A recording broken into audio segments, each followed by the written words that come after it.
three-pointer, Delisha Milton-Jones. And welcome to a WCC Skype session. I'm Andy Katz, pleased to be joined by Delisha Milton-Jones in her second season with the Pepperdine women's basketball program. And what drew you to this program? I was still training to be a player in the WNBA, and Ryan Weisenberg, who was the coach at Pepperdine at the time, he was an assistant coach with the Sparks during one of my stints there.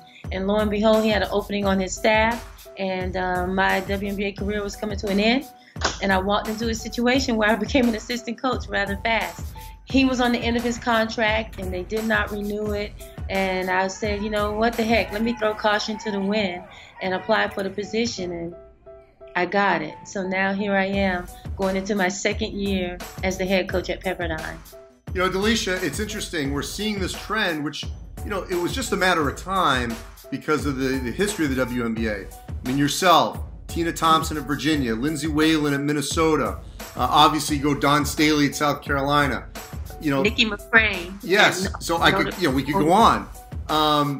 You know, when you were a player, could you sense that things were going to turn in this direction where, as WNBA players aged out, if you will, that their turn would be to coaching and maybe it would be to giving back in college basketball?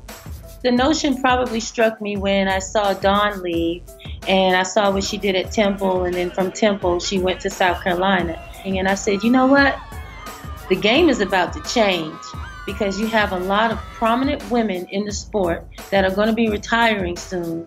And if we were to grace the sidelines of a D1 school, we could really change the face of women's basketball and make even more of an impact than some of the greats that have been before us.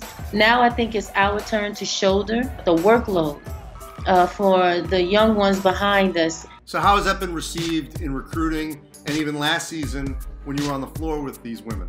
Because there's some level of familiarity with the WNBA and fanfare that we all experience, it's easy to walk into any situation and have great conversation.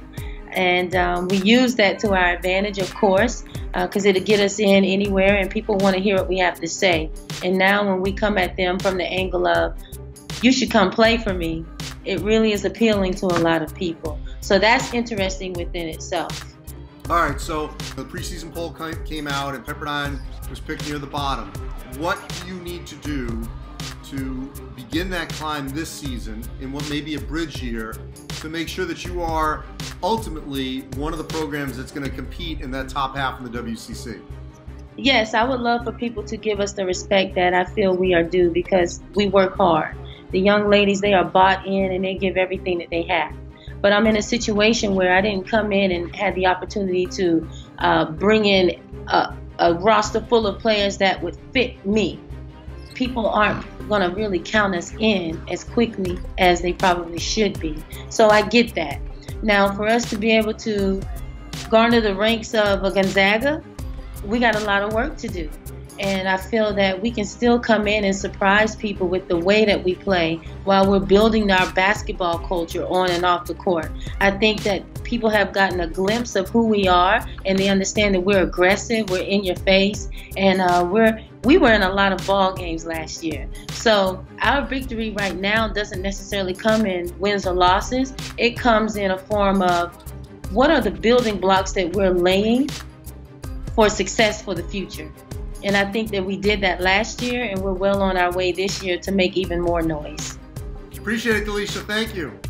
You're welcome.